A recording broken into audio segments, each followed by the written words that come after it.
एक ऐसा शख्स मेरे सामने बैठा है जिसने हीरो की परिभाषा बदल दी, डेफिनेशन बदल दी और सही मानों में मेरा दिल तोड़ दिया। बचपन से देखते आ रहे थे ना, 6 पैक एब्स में आएगा हीरो, लड़की को बचाएगा, ढिशुम ढिशुम करेगा, ऊंची ऊंची छलांग लगाएगा। लेकिन आयुष्मान खुराना ने उस हीरो की डेफिनेशन को बदल दिया। आयुष्मान खुराना ने उस हीरो को हर गली, हर घर में पहुंचा दिया। मतलब आप दरवाजा खोलिए और आपको आयुष्मान खुराना मिल जाएगा। आपने ये कर दिया है, ये हो गया या सोच समझ के किया? अब ये I've always believed that universe has been really kind to me. शुरुआत एज अ जर्नलिस्ट की थी, रेडियो किया, टेलीविज़न किया। जब टेलीविज़न कर रहा था तो इंटरव्यू किया काफ़ी एक्टर्स का, काफ़ी स्टार्स का, उनकी जर्नी देखी, उनका उतार चढ़ाव देखा। और विकी डोनर से पहले कम से कम 5-6 फिल्मों को मैंने खुद मना किया, ऐसा कोई करता नहीं है। So it was a very tough call that time. पर मुझे इतना पता था कि मैं कन्वेंशनल एक्टर नहीं हूँ, कन्वेंशनल हीरो नहीं हूँ, तो मुझे कुछ अनकन्वेंशनल चूज़ करना पड़ेगा। तो विकी डोनर से जर्नी शुरू हुई। उसके बाद दम लगा के हिशा, शुभ मंगल सावधान, ज़्यादा सावधान, अंधाधुन बरे, बधाई हो, बरेली की बर्फी, वो सब चलता गया। और एक दौर होता है जब कुछ अलग देखने के लिए ऑडियंस बहुत बेताब होती है। और जैसे इन्होंने बोला कि ये ज़रूरी नहीं है कि समाज में क्या हो रहा है वो दिखाना, समाज कैसा बन सकता है वो दिखाने की कोशिश की। लेकिन आयुष्मान, अभी आप ये बात कह पा रहे हैं, पर मुझे यकीन है वो जब पहला स्टेप आपने लिया होगा आपके होश फाख्ता होंगे। विकी डोनर एक ऐसा हीरो जिसके बाल नहीं है, एक ऐसा हीरो जो स्पर्म डोनेट कर रहा है, एक ऐसा हीरो जिसको ट्रांसजेंडर से प्यार हो जाता है। मतलब आप कल्पना नहीं कर सकते हैं। आज आप मैं बहुत आसानी से इसे सुन पा रही हूँ, आप इसे बहुत आसानी से कह पा रहे हैं, लेकिन मुझे सच में ये जानना है कि वो जो पहला स्टेप था, आप खौफजदा थे। हाँ, मुझे पता है कि आप रेडियो जॉकी थे, फिर वीडियो जॉकी बने, फिर जर्नलिस्ट भी आप थे, सीरियल्स में भी काम किया, लेकिन अब आप बड़ा पर्दा छू रहे थे, 70 mm, और उसमें इस तरीके से entry. Were you not scared Ayushman? I was not at all scared. पर ये पता था कि जब पहला कदम जो उठाना है वो बहुत अच्छा कदम होना चाहिए, क्योंकि दूसरा चांस मुझे नहीं मिलना था। एक आउटसाइडर्स के साथ ये होता है कि पहला चांस अगर मिल गया, उस पर अगर लोहा घरों में मार दो हथौड़ा, दूसरा चांस कभी नहीं मिलेगा अगर पहली फिल्म नहीं चली तो। पर सोचा था कि कुछ अलग दिखेगी Vicky Donor. National award winner Shoojit Sircar हमारे साथ थे, पर एक कमर्शियल सक्सेस करेगी ये नहीं पता था। So that was a bonus. Critical review मुझे लगता था मिलेगा, एक इज्जत मिलेगी, रिस्पेक्ट मिलेगी, but it became such a huge hit. वो अनएक्सपेक्टेड था बिल्कुल। सो आई थिंक कभी कभी ऑडियंस हमें सरप्राइज कर देती है। इस पर तालियां बजनी चाहिए, आपके लिए है भाई। सिर्फ आयुष्मान जो है वो सरप्राइज नहीं करते हैं, वो कह रहे हैं कि ऑडियंस सरप्राइज कर लेती है। आपको ये कन्विक्शन कहाँ से आया कि ये जो जनता आपको देख रही है और जो उस पर्दे पर आप किरदार निभाएंगे उसे पसंद करेगी? क्योंकि मैं फिर कह रही हूँ, इस इंडस्ट्री में हीरो वो रहे हैं जिनके इर्द गिर्द पूरा मामला घूमता रहा है, जो खूबसूरत नैन नक्श वाले हैं, जिनकी बॉडी ऐसी है कि बस देखो तो 10-10 दिन तक नींद ना आए। अपनी नज़र में मैं बहुत खूबसूरत हूँ। Dream girl. छरहरी काया है उसमें आपकी। बताइए जरा ड्रीम गर्ल के बारे में। हाँ, ड्रीम गर्ल के लिए मैंने 8 किलो लूज़ किया है, क्योंकि उसमें कुछ अलग है इस फिल्म में। क्यों लूज़ किया आप देखेंगे जब ट्रेलर, तब पता चलेगा किस लिए लूज़ किया है ये वेट। और 7 जुलाई को पिक्चर रिलीज़ हो रही है, अभी है वक्त, लेकिन प्रोमोज आते रहेंगे, आपको टीज करते रहेंगे। बट यहाँ आप सही कह रही हैं कि मुझे कुछ अलग करना था, मेरे पास कुछ ऑप्शन ही नहीं थी। जब आप बाहर से आते हैं और आपको पता है कि आप थोड़े अनकन्वेंशनल हैं, तो आपके पास कोई विकल्प नहीं रहता कि आपको अलग करना ही पड़ेगा, चाहे वो फिल्म का मौजू हो, विषय हो, या फिर आपका कैरेक्टर हो। और एक एस्पिरेशन होती है एक कॉमन इंडियन की, कि उनको लगता है कि ये मैं हूँ, शायद मैं परफेक्ट नहीं हूँ, और मैं परफेक्ट नहीं हूँ फिर भी ये इंसान वहाँ पर है मेरे जैसा है। तो एक रिलेटेबिलिटी क्वोशंट बढ़ जाता है. So I think probably that was the reason. जब आप ये फैसले ले रहे थे तो इसमें सपोर्ट आपको कौन कर रहा था? क्योंकि मुझे पता है ज़्यादातर ने आपको आकर कहा होगा तुम पागल वागल हो गए हो क्या, मतलब सोचा भी है ये सुसाइडल है, ऐसा नहीं करना चाहिए. ऐसे लोग, मैं ऐसा सोच रही हूँ कि ज़्यादा रहे होंगे. वो कौन था जिसने कहा नहीं करो बस हो जाएगा? I think it was only my father who believed in me. Khurana साहब? जी जी, क्योंकि intrinsically I am a very laid back person. मैं बहुत आराम पसंद इंसान हूँ. अगर मेरा बस चलता तो मैं चंडीगढ़ में ही रहता, वहाँ थिएटर करता, ज़्यादा से ज़्यादा रेडियो कर लेता. लेकिन उन्होंने मेरे बैग पैक किए और जैसे ही मेरे मास कम्युनिकेशन के एग्ज़ाम ख़त्म हुए, नेक्स्ट डे मुझे घर से बाहर निकाल दिया. मतलब धक्के मारकर घर से बाहर निकाल दिया. लोग भागकर एक्टर बनते हैं, मुझे लोग भागकर एक्टर बनते हैं, मुझे भगाया गया था. सो ये फ़र्क था. तो आई एम वेरी ग्लैड कि मेरे फादर बहुत सपोर्ट किया उन्होंने मुझे. अच्छा, फिर जब आपने एक मूवी की, फिर दूसरी आई, फिर तीसरी आई, अब ये आपको कभी ये लगा कि ये कहाँ मैंने ओखली में सर डाल दिया है? मतलब जब देखो, जब ये इसी तरीके के मेरे पास स्क्रिप्ट आ रहे हैं, रोल लेकर आ रहे हैं, did you miss being that typical stereotype hero? हर एक एक्टर का एक स्टेपल जॉनर होता है. जैसे टाइगर श्रॉफ का एक स्टेपल जॉनर है, शाहरुख सर का है स्टेपल जॉनर, पर पठान में ऑफ कोर्स एक्शन किया है, पर रोमांस उनका स्टेपल जॉनर है. तो मेरा स्टेपल जॉनर शायद सोशल कॉमेडीज़ हैं, लेकिन वंस इन अ वाइल, चाहे वो अंधाधुन हो, आर्टिकल 15 हो या एक्शन हीरो हो, जो मेरे स्टेपल जॉनर से अलग है, वो भी करने में मज़ा आता है. But I can't leave my staple genre, क्योंकि वो जॉनर शायद मेरी फिल्मों ने क्रिएट किया है, तो उसको कैसे छोड़ दूँ. अच्छा, लेकिन ऐसी कोई चीज़ जो आपको लगता है कि यार अब तक तो मुझे कर लेनी चाहिए थी, मैंने नहीं की है क्योंकि एक्सपेरिमेंट के चक्कर में रह गया मैं? एक्सपेरिमेंट किए बिना मैं नहीं रह सकता. जब तक मैं रिस्क ले रहा हूँ तब तक मैं चल रहा हूँ. जिस दिन मैं रिस्क लेना बंद कर दूंगा, मैं ख़त्म हो जाऊंगा. ओह, रिस्क से इश्क. बिल्कुल, रिस्क से इश्क है. और वही आई थिंक मेरी यूएसपी है. कोई ऐसा विषय लेकर आना जो पहले कभी बड़े पर्दे पर ना देखा गया हो. हमेशा यही कोशिश रहती है मेरी. इसके पीछे कोई वजह है? कोई आपका ड्रीम है, कोई मोटो है, या ये बस आप बहे चले जा रहे हैं? जैसे जिस तरीके के आपके जो जॉनर आपने क्रिएट कर लिया, अब इसको आयुष्मान जॉनर कहा जा रहा है, और ये अतिशयोक्ति नहीं है, मतलब लोग पहचान जाते हैं क्योंकि और कोई हीरो इसे हाथ लगाने से डरता है. क्या वजह है? शायद जॉनर क्रिएट हो गया. मतलब इसके पीछे it's by default also, by design also. एक फॉर्चुनेट रहा हूँ कि अच्छे स्क्रिप्ट राइटर्स मुझे मिले.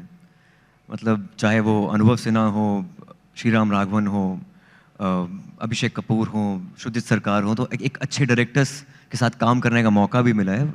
जैसे बोला, रिस्क लेने का मुझे बहुत मज़ा आता है. जितनी मेरी फिल्मोग्राफी है, आधी फिल्में फर्स्ट टाइम डायरेक्टर के साथ हैं. तो वो भी है, फर्स्ट टाइम डायरेक्टर्स और रिस्क लेना चाहते हैं. इसके पीछे कारण यही है कि शायद नुक्कड़ नाटक एक बैकड्रॉप रहा है मेरा शुरू से, तो उसका एक अंश फिल्मों में आ चुका है, जिसमें आप सामाजिक मुद्दों के बारे में बात करते हैं, और एंटरटेनमेंट के होते हुए वो होना भी, अगर आप घर जाते हुए कुछ सोचें, तो आई थिंक एक वैल्यू एडिशन होती है एक आर्टिस्ट की तरफ से. मैंने अभी रिसेंटली एक बयान आपका पढ़ा था, और अगर मैं सही नहीं हूँ तो आप मुझे करेक्ट कर सकते हैं, कि आप रोहित शेट्टी के साथ वो लार्जर देन लाइफ मूवी करना चाहते हैं. मतलब ये मैं तो चाहता हूँ, वो चाहते हैं, आई डोंट नो.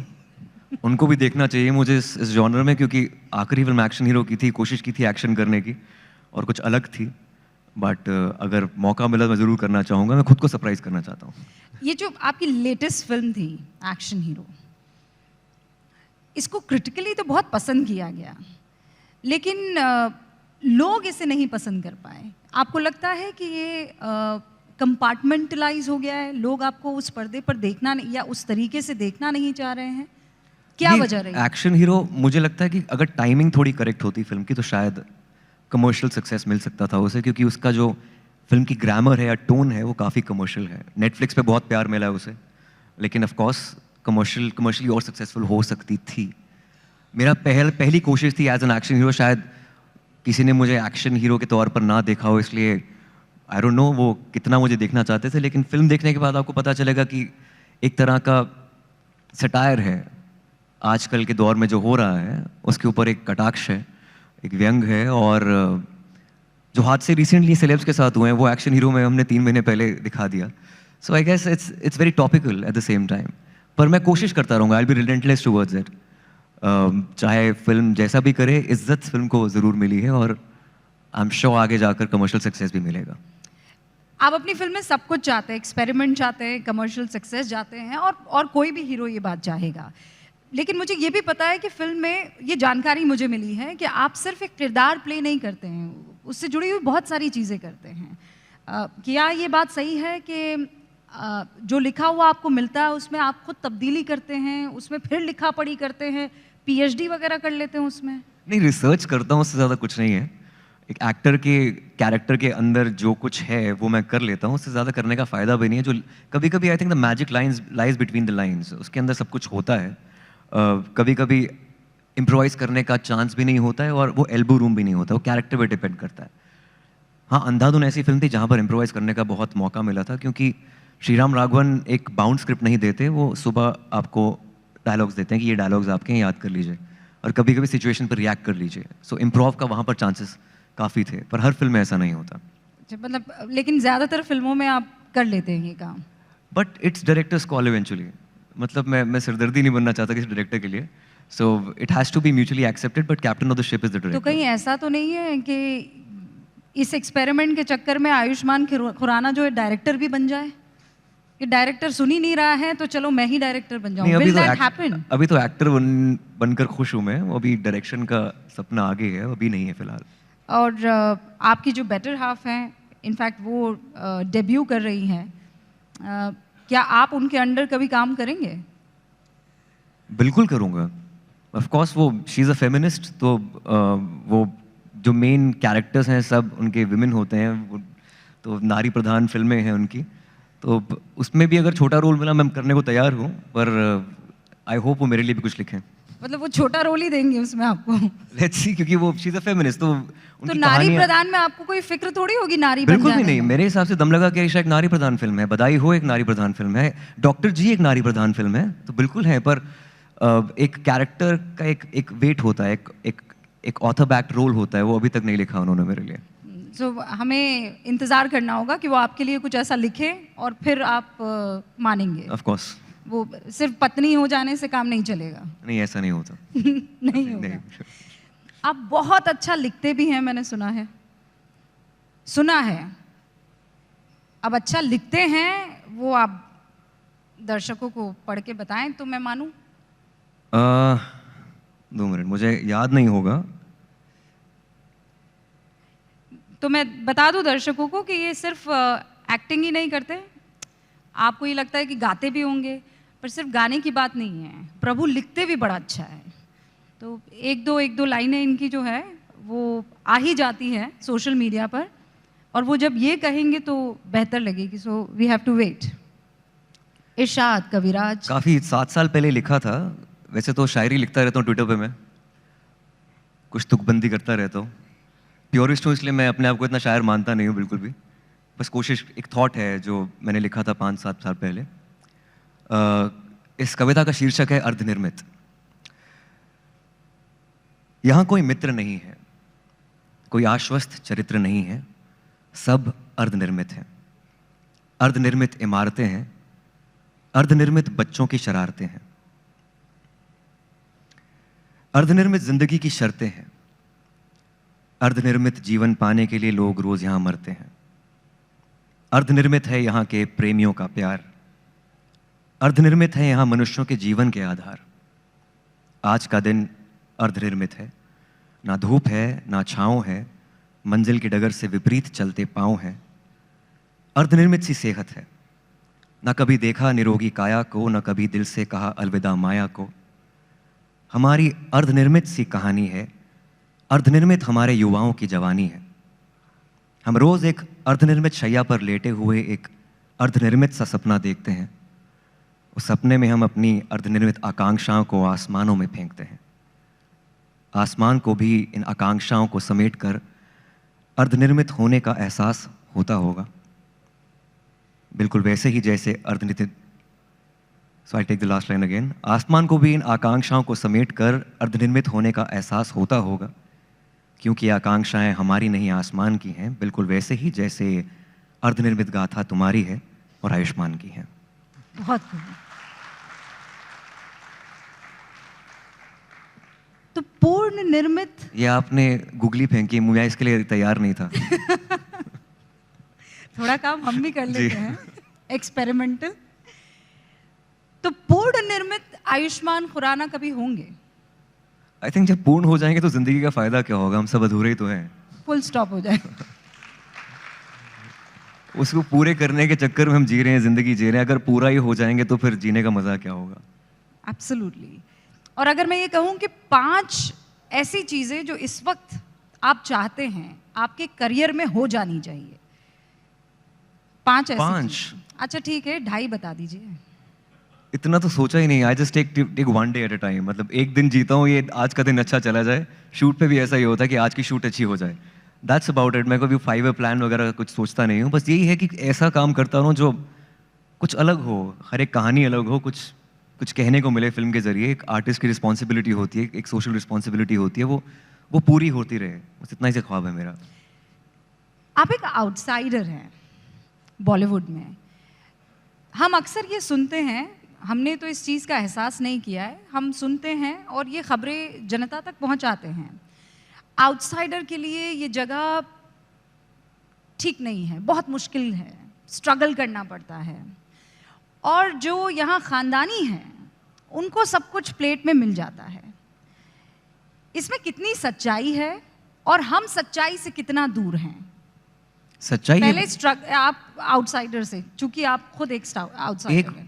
वक्त में, एक समय में, युग में सच्चाई बहुत पूरी थी ये। लेकिन आज के टाइम पे I think is the best time to be an artist. अगर आप में टैलेंट है, आप शाइन कर सकते हैं। अपॉर्चुनिटीज की कमी आज सबसे ज़्यादा है। कास्टिंग सिस्टम बहुत स्ट्रीमलाइन हो चुका है हमारे देश में। और अगर आप में टैलेंट है, आप ऑडिशन दीजिए और आप सिलेक्ट हो जाते हैं। आपके टाइम पर ऐसा था या आपको बहुत स्ट्रगल करना पड़ा? आई थिंक फॉर्चुनेटली मेरे टाइम पर ये था कि रियलिटी शोज की शुरुआत हुई थी। I started with lot of college festivals, mood Indigo, bits Pilani, IIT Delhi, जितने भी फेस्टिवल्स होते थे, डिबेट्स, म्यूज़िक या फिर थिएटर, उसमें पार्टिसिपेट करते थे और एक जज्बा हुआ करता था। और बॉम्बे जब आए तब भी कास्टिंग डायरेक्टर्स थे, एग्जिस्ट करते थे। एक टाइम पर कास्टिंग डायरेक्टर्स के नाम ही नहीं हुआ करते थे। So I think it's easier now. मैं यही कहना चाहता हूँ कि if you are an outsider is the best time to be successful. क्या आउटसाइडर्स को हीन भावना से देखा जाता है? क्या ये सच है? Not any more. I think ऐसा नहीं है बिल्कुल भी। यशराज फिल्म्स जो है वो मुझे मैनेज करते हैं और मुझे लगता नहीं कि मुझे ऐसी हीन भावना से देखा गया है। Aditya Chopra is my mentor और काफ़ी इज्जत करता हूँ उनकी मैं। एंड उनके साथ मैंने 2-3 फिल्में की हैं। दम लगा के आयशा बहुत अच्छी फिल्म उन्होंने मुझे दी थी, which is very unlike Yashraj film. तो वो एक बहुत ही ब्यूटीफुल फिल्म है मेरी फिल्मोग्राफी में, दम लगा के Ayesha, and I am really proud of it. तो अगर एक ऐसा स्टूडियो जो लेगेसी पे कायम है, वो एक मेरे जैसे आउटसाइडर को सपोर्ट करता है, प्रोत्साहन देता है, तो आई थिंक बहुत बड़ी बात है। और अगर मैं स्टार किड्स की बात करूं तो उनके लिए भी कोई स्ट्रगल होता है या उनके लिए बहुत आसान है? जैसा हम लोग देख पाते हैं कि भाई ये तो फला स्टार का बेटा है या बेटी है, इसके लिए तो सारी चीज़ें प्लेट में है, ऐसा होता है? सबसे बड़ी बात ये, अपॉर्चुनिटी आसानी से मिलती है। मिल जाती है। वो तो डेफिनेटली, वो तो है, इट्स अ गिवन। उसके आगे आपका टैलेंट है तो वो पहले ही 100 से स्टार्ट करते हैं, तो हमें 0 से स्टार्ट करना पड़ता है, ये अलग है। लेकिन at the same time people like me have nothing to lose. कुछ भी करो तो बोनस है। So we are creating our own legacy. So ये एक आई थिंक बेबाक होना या निडर होना अपने चॉइसेस को लेकर, वो मैं ज़्यादा कर सकता हूँ। सर इसे कहते हैं ऑप्टिमिज्म की पराकाष्ठा। कि आप 0 से स्टार्ट कर रहे हैं और आप कह रहे हैं कि हमारे पास खोने को क्या है, मिला तो भी सवा। अरे सब कुछ तो दिया है इस शहर ने मुझे। कुछ खाली हाथ आया था यहाँ पर और यही सोच कर आया था एक बार कि जब मैं रेडियो जॉकी था, शो करता था, सामने ओम शांति ओम का होर्डिंग लगा था, पोस्टर लगा था। मैं सोचता था कहीं यहाँ पर मेरी फिल्म का कभी होर्डिंग लगेगा, पोस्टर लगेगा, और 4 साल बाद विकी डोनर हो गई। तो I think universe has been really kind to me. तो ये हुआ मेरे साथ। अच्छा, अब जब आप इस नगरी में घूमते हैं तो कैसा एहसास होता है? I think the feeling of gratitude, जिसे हम अल्हम्दुलिल्लाह कहते हैं, और अल्हम्दुलिल्लाह अल्हम्दुलिल्लाह कहते हैं, और आई थिंक वो है, वो हमेशा रहता है मेरे साथ। घमंड आया है लड़के में कि नहीं? घमंड जब मैं 18 साल का था तब आया था। पहला रियलिटी शो जब जीता था तब घमंड आया था। उस जर्नी से मैं जा चुका हूँ। और वो घमंड किसी में भी आ सकता है, उम्र के किसी भी दौर में। अगर आप ओवरनाइट सक्सेसफुल हो जाएं, वो घमंड किसी में भी आ सकता है। तो आप आज के उन युवाओं को क्या कहना चाहेंगे जिनको भाई यूट्यूब का ज़माना है, आपके करोड़ों लाखों फॉलोअर्स जो हैं, अगर आप कंसिस्टेंसी रखेंगे तो हो ही जाएंगे, उनको आप क्या कहना चाहेंगे? क्या संदेश आयुष्मान खुराना की तरफ से उनको होगा? All the youth, just be persistent and consistent. Consistency is everything. If you, मुझे लगता है टैलेंट भी ओवररेटेड है। अगर आप कंसिस्टेंट रहेंगे, हार्ड वर्क करेंगे, तो आप टैलेंट को ओवरटेक कर ही जाएंगे किसी दिन। ये मुझे ऐसा लगता है। और I have also said this कि success is when preparation meets opportunity. आपको तैयार रहना है, अपॉर्चुनिटी आपको कभी ना कभी मिल ही जाएगी। It's like musical chairs. तैयारी मतलब कभी जी। भी दरवाज़ा खटखटा सकती है, बिल्कुल। आप खोलने के लिए तैयार जी। रहिएगा। तो मैं नॉक कर रही हूँ, गा कर सुनाओ। मेरे को ऑडिशन टाइप फीलिंग क्यों आ रही है आज? लाइक मेरे पापा ऐसा करते थे जब भी मैं किसी बर्थडे पार्टी में बचपन में जाता था, बेटा चलो कविता सुनाओ। अब गा कर सुनाओ। Come on. ओके ठीक है। मैं वैसे एक सच्ची बात बता रही हूँ, क्योंकि आपके सामने बैठी हूँ तो मैं सवाल भी एक्सपेरिमेंटल अंदाज में करने की कोशिश कर रही हूँ। बस ये आपका असर है, ये शुक्रिया। संगत का असर है। ओ मेरे दिल के लिफाफे में तेरा खत है जानिया, ओ तेरा खत है जानिया, ना चीज ने कैसे पाली किस्मत ये जानिया वे। मेरे दिल के लिफाफे में तेरा खत है जानिया, ओ तेरा खत है जानिया, ना चीज ने कैसे पाली जन्नत ये जानिया वे। तू नज्म नज्म सा मेरे होठों पे ठहर जा, मैं ख्वाब ख्वाब सा तेरी आंखों में जागूं रे। तू इश्क इश्क सा मेरे रूह में आके बस जा, जिस ओर तेरी शहनाई उस ओर मैं भागूं रे। बहुत खूब। Thank you. क्या कभी झगड़ा चलता है सिंगर और एक्टर में? ये झगड़ा चलता है बिल्कुल। मैं चलता अभी है? भी ये मानता हूँ कि मैं फिल्मों को देखे बिना रह सकता हूँ, पर मैं संगीत के बिना नहीं रह सकता। मैं फिल्में कम देखता हूँ, पर जब तक मैं एक नया गाना रोज़ ना सुन लूँ या डिस्कवर ना कर लूँ, कोई इंडी म्यूज़िक या फिर कोई नया आर्टिस्ट ना डिस्कवर कर लूँ, तब तक मुझे चैन नहीं मिलता। तो I can live without film, but I can't live without music. आप अच्छे एक्टर हैं कि अच्छे सिंगर हैं? मैं अच्छा एक्टर हूँ। मुझे लगता है एक्टिंग सिंगिंग से आसान है। एक्टिंग की कोई परिभाषा नहीं, कोई रूल्स नहीं है। सिंगिंग के रूल्स हैं, वो 7 सुरों में है। आपको यकीन होगा, आज लकी अली यहाँ पर आए थे अरे वाह। और उनका सेशन मैं सुन रही थी, और उनसे भी ये सवाल पूछा गया तो उन्होंने कहा कि यहाँ हर कोई एक्टर है। He is right. एक्टिंग एक हैबिट है। आप कैमरा के सामने हैं, आदत पड़ गई तो आप एक्टिंग कर सकते हैं, लेकिन संगीत I think that's lot of hard work. वो 7 सुरों से आप भटक नहीं सकते, वो 7 सुरों में रहना पड़ेगा। सुर में रहना जरूरी है। एक्टिंग के बहुत सारे सुर हैं, आप कोई भी सुर पकड़ लो, किसी को सही लगेगा, कहीं गलत रहेगा। Acting is subjective, singing is not, music is not, it's very objective. तो आप म्यूजिक के बगैर नहीं रह सकते हैं। कुछ ना कुछ बैकग्राउंड में चलता रहता है। म्यूजिक आपको आपकी रियल लाइफ फिल्म बना देती है। आपको लगता है आप एक कैरेक्टर जी रहे हैं, एक फिल्म में जी रहे हैं, अगर आप पीछे म्यूजिक चल रहा है तो it gives you a real life, एक फील आती है बॉलीवुड की।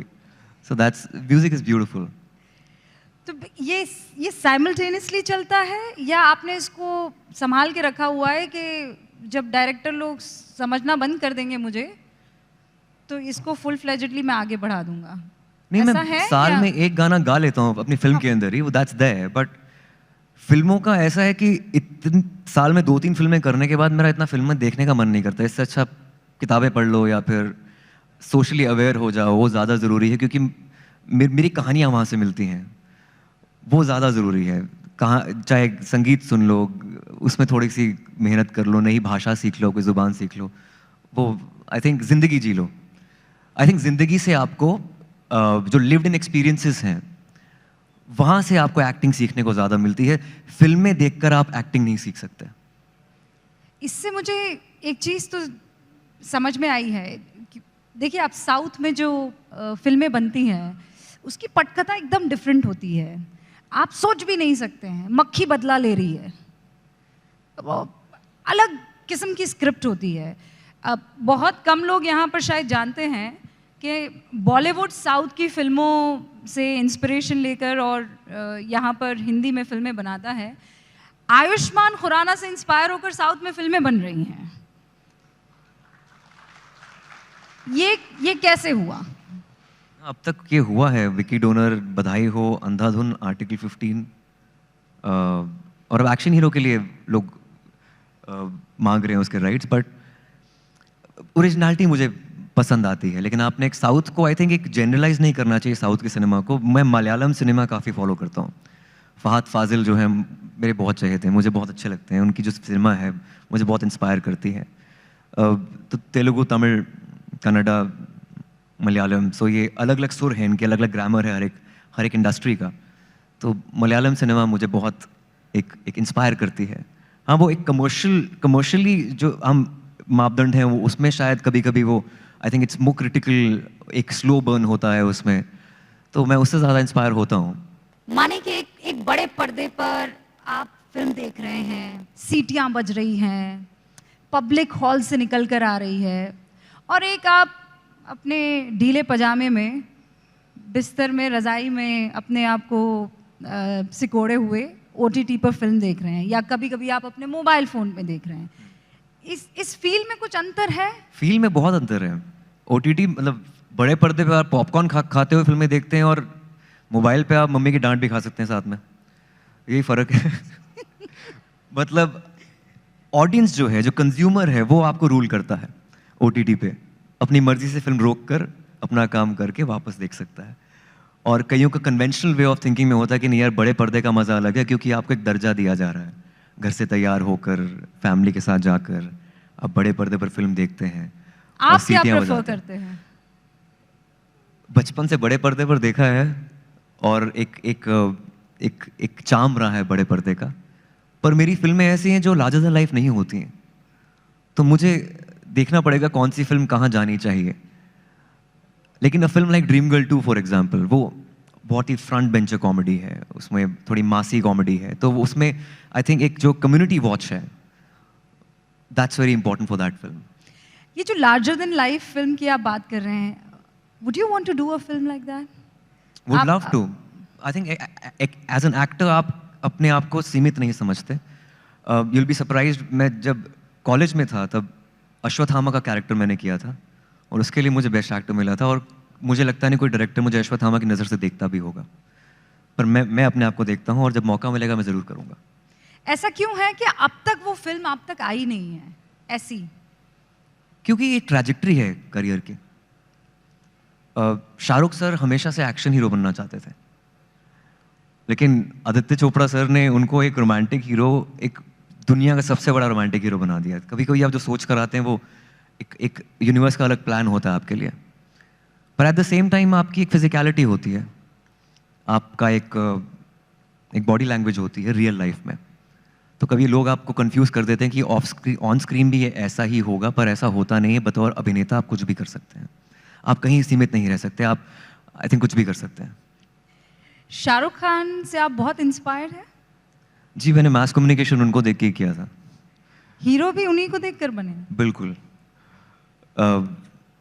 मुझे लगता है कि शायद मैंने ज़्यादा पढ़ाई इसलिए क्योंकि मैं उनको बहुत, एक एस्पिरेशन है शाहरुख साहब कि एक इंटेलिजेंट सुपरस्टार हमारे देश में जो अच्छे बोलते हैं, चार्मिंग हैं, पूरी जनरेशंस जो हैं, across generations, I think everybody loves him.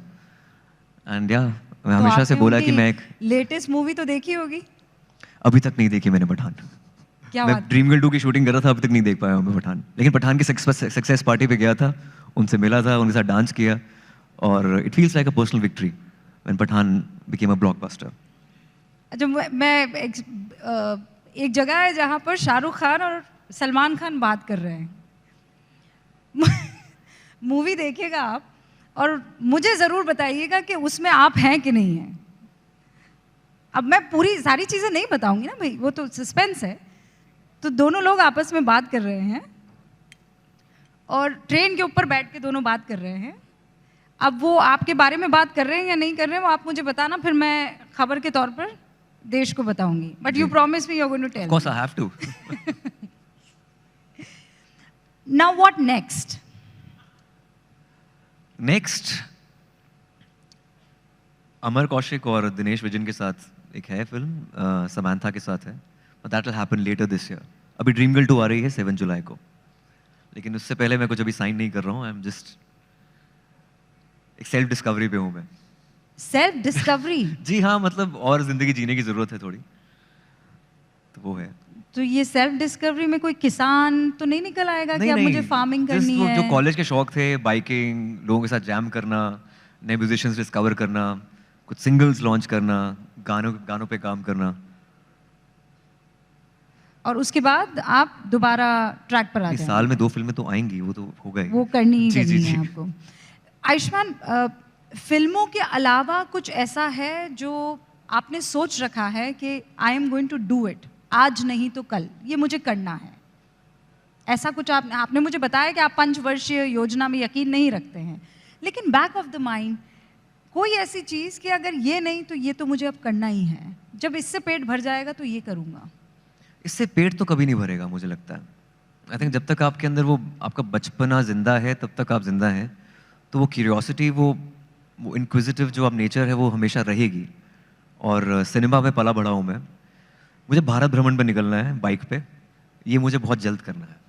Bharat भ्रमण पर निकलना है? मतलब अपने फ्रेंड्स के साथ, बाइकर्स फ्रेंड्स जो हैं उनके साथ, नॉर्थ ईस्ट से होते हुए, मतलब चंडीगढ़ से जाके नॉर्थ ईस्ट, ऐसा कुछ। आपको पता है ना अभी एक और शख्स भारत भ्रमण पर निकले थे? नहीं पता आपको?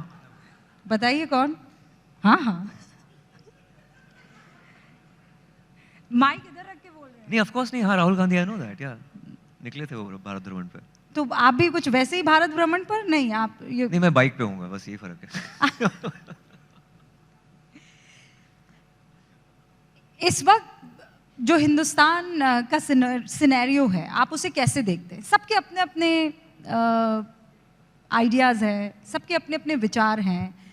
इस वक्त हिंदुस्तान को आयुष्मान खुराना कैसे देखते हैं? और आप मुझे इसे 2 अलग अलग तरीके से जवाब दे सकते हैं, एक एक्टर के तौर पर भी और एक सिटीजन के तौर पर भी। 70% भारत छोटे शहरों में बसता है,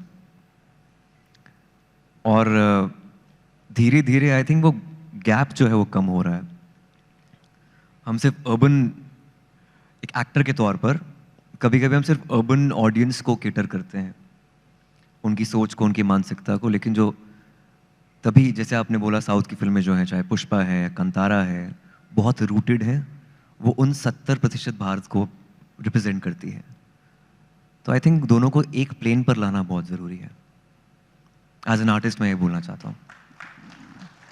तो आप ये कह रहे हैं कि जो डिफरेंस है, जो दूरी है, उस दूरी को कम करना है, और आयुष्मान खुराना उस दूरी को कैसे कम कर सकते हैं? क्या ये तो एक प्रॉब्लम थी, उसका सलूशन आपको क्या दिखता है? अपनी फिल्मों के जरिए कर सकता हूँ, उसके अलावा मैं कुछ कर ही नहीं सकता। एज एन आर्टिस्ट आप अपनी कला के जरिए कुछ कर सकते हैं, ना तो आपको कुछ ट्वीट करने से फ़ायदा होगा, ना सोशल मीडिया पे चिल्लाने से फ़ायदा होगा। आपकी आर्ट, आपकी कला, आपका काम ज़्यादा लोगों तक पहुँचेगा, और वहीं से शायद एक ट्रिगर होगा चेंज का। कुछ की हैं फिल्में, आर्टिकल 15 जैसे, या फिर अनेक जैसी फिल्में की हैं, जिसमें एक सामाजिक मुद्दों पर बात है, हर एक इक्वालिटी की बात है, तो वो फिल्मों के जरिए होगा।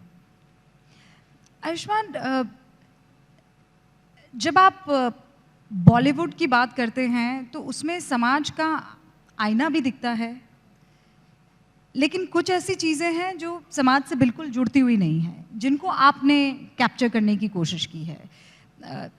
वो जितनी भी समाज की प्रॉब्लम्स हैं, वो आपने किसी ना किसी तरीके से उसे दिखाया है, और जनता तक ये पहुंचाने की कोशिश की है कि एक परेशानी के साथ भी हीरो हो सकता है।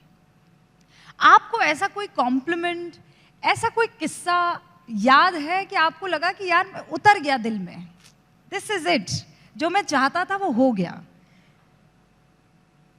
ऐसी कोई लाइन, ऐसा कोई वाकया? ये वाकई होते रहते हैं, मतलब कहीं ना कहीं आप जाते हैं किसी पब्लिक इवेंट पे तो लोग ऐसे मिलते रहते हैं जो आपको कुछ ऐसा कॉम्प्लीमेंट दे देते हैं जिससे आपका दिन बन जाता है। और ये बहुत डेंजरस सिचुएशन है एक आर्टिस्ट के लिए। जिस दिन कॉम्प्लीमेंट नहीं मिलता तो क्या सोचें आप? तो आई थिंक वो जो एक लेवल हेडेडनेस मेंटेन करना बहुत ज़रूरी है कि आप हमेशा उस वाक्यों पर जिंदा नहीं रह सकते। पर उसके अलावा कोशिश तो यही रहती है कि कुछ ना कुछ कहा जाए फिल्मों के ज़रिए। सीनियर खुराना साहब ने किसी दिन बैठा के आपको अच्छे से समझाया कि तुमने जो कर दिया बस, अब बेटा मुझे और कुछ नहीं चाहिए? वो क्रिटिकल है मुझे लेकर। He is critical? It's very important to have somebody who's critical in your life. मतलब you should not be surrounded by yes men, जो आपको हमेशा एक क्रिटिकल आई से देखें, चाहे आपका दोस्त है या आपका लाइफ पार्टनर है या फिर आपके पेरेंट्स हैं। हमेशा ये नहीं बोलना चाहिए कि क्या बात क्या कर दिया आपने, तो फिर आपको आई थिंक आदत पड़ जाती है। मेरा बेटा है तो राजा बेटा ही होगा, ऐसे पापा ऐसा नहीं। बिल्कुल भी नहीं है। उनकी फेवरेट फिल्म कौन सी है? उनकी फेवरेट फिल्म बधाई हो है, लेकिन मैंने बोला इंस्पायर मत हो जाना आप।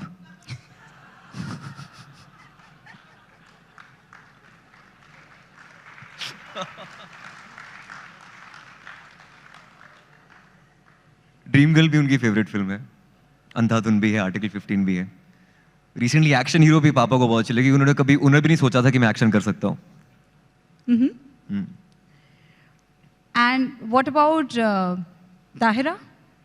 उनको आपकी कौन सी परफॉर्मेंस सबसे अच्छी लगी है? ताहिरा को अंधाधुन काफी पसंद है। अच्छा, आप लोगों को पता है या नहीं, साहब ने अपने प्रिंसिपल की बेटी को पसंद किया और उनसे शादी की। प्रिंसिपल की बेटी थी ना वो आपके? नहीं, मेरा स्कूल अलग था, वो वैसे हाँ किसी दूसरे वो स्कूल थी प्रिंसिपल की बेटी? जी, वाइस प्रिंसिपल थी वो। और वाइस प्रिंसिपल? मैं ऑल बॉयज स्कूल में पढ़ा हूँ। अच्छा जी, और वो कोएड में थी। तो आपकी मुलाकात कैसे हुई थी? एक ट्यूशन पे हुई थी हमारी, फिजिक्स की ट्यूशन पे। फिजिक्स की ट्यूशन? वहाँ पे हमारी केमिस्ट्री हो गई थोड़ी सी अच्छी तो थी। चलो ये बात नहीं पता चली। और फैमिली फिर? फ्रेंड्स भी थे तो दोस्ती को रिश्तेदारी में उन्होंने कन्वर्ट कर दिया, जैसे फिल्मों में होता है। और जैसे आप फाइटर हैं, she is also a fighter in real life.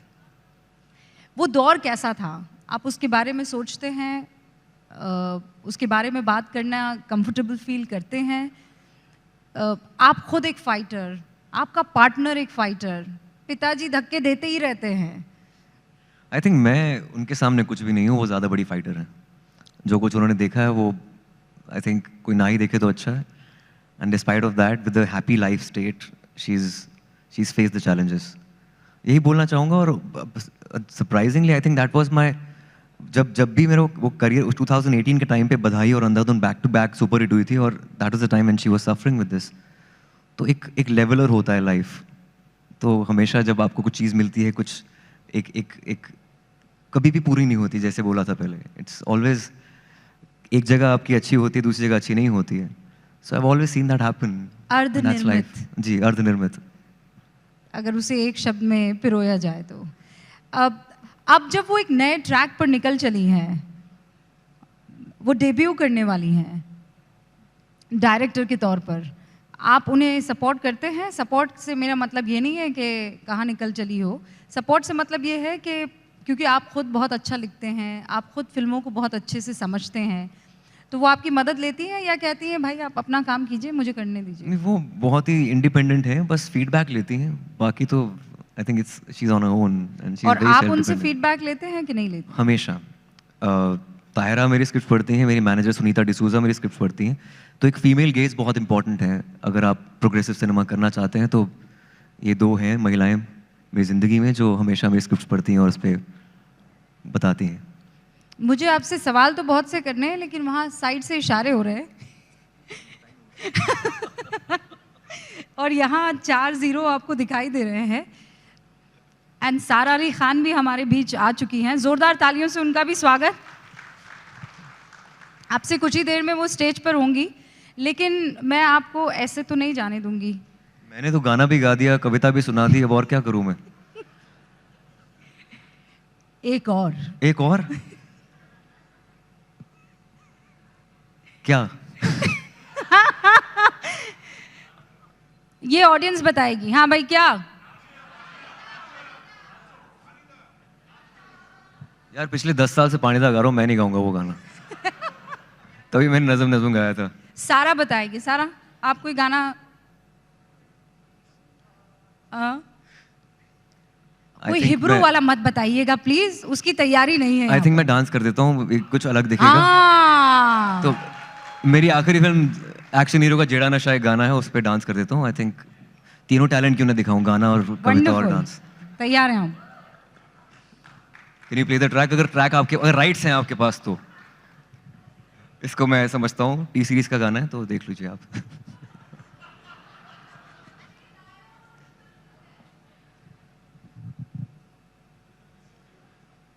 पानी दाही हो जाए, पानी दा, मुझे लगता है सबसे सेफ है मामला। अच्छा ऐसा करते हैं, पानी दा की शुरुआत करते हैं, कपलेट है बुल्ले शाह का।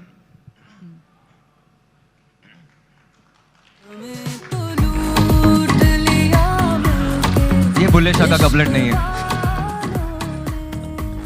इस गाने से बुल्ले शाह का कोई लेना देना नहीं है। ना कर बंदिया मेरी मेरी, ना है तेरी ना है मेरी, ना कर बंदिया मेरी मेरी, ना है तेरी ना है मेरी। 4 दिना दा मेला दुनिया, फिर मिट्टी बन जाना ढेरी। ओ 4 दिना दा मेला दुनिया, फिर मिट्टी बन जाना ढेरी। पानी दा रंग वेख के, पानी दा रंग वेख के, अखियां चो हंजूर उड़दे। माहिया ना आया मेरा, माहिया ना आया, माहिया ना आया मेरा, माहिया ना आया। रांझना ना आया मेरा, माहिया ना आया, माहिया ना आया मेरा। रांझना ना आया। अखां दा नूर वेख के, अखियां चो हंजूर उड़दे। Thank you.